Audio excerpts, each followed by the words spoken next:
एकंदरीतच महाशपथविधीची जय्यत अशी तयारी सुरू आहे।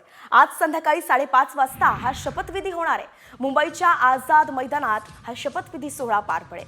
शपथविधीसाठी जय्यत तयारी करण्यात आलेली आहे आणि त्याचे दृश्य आपण सध्या पाहतोय।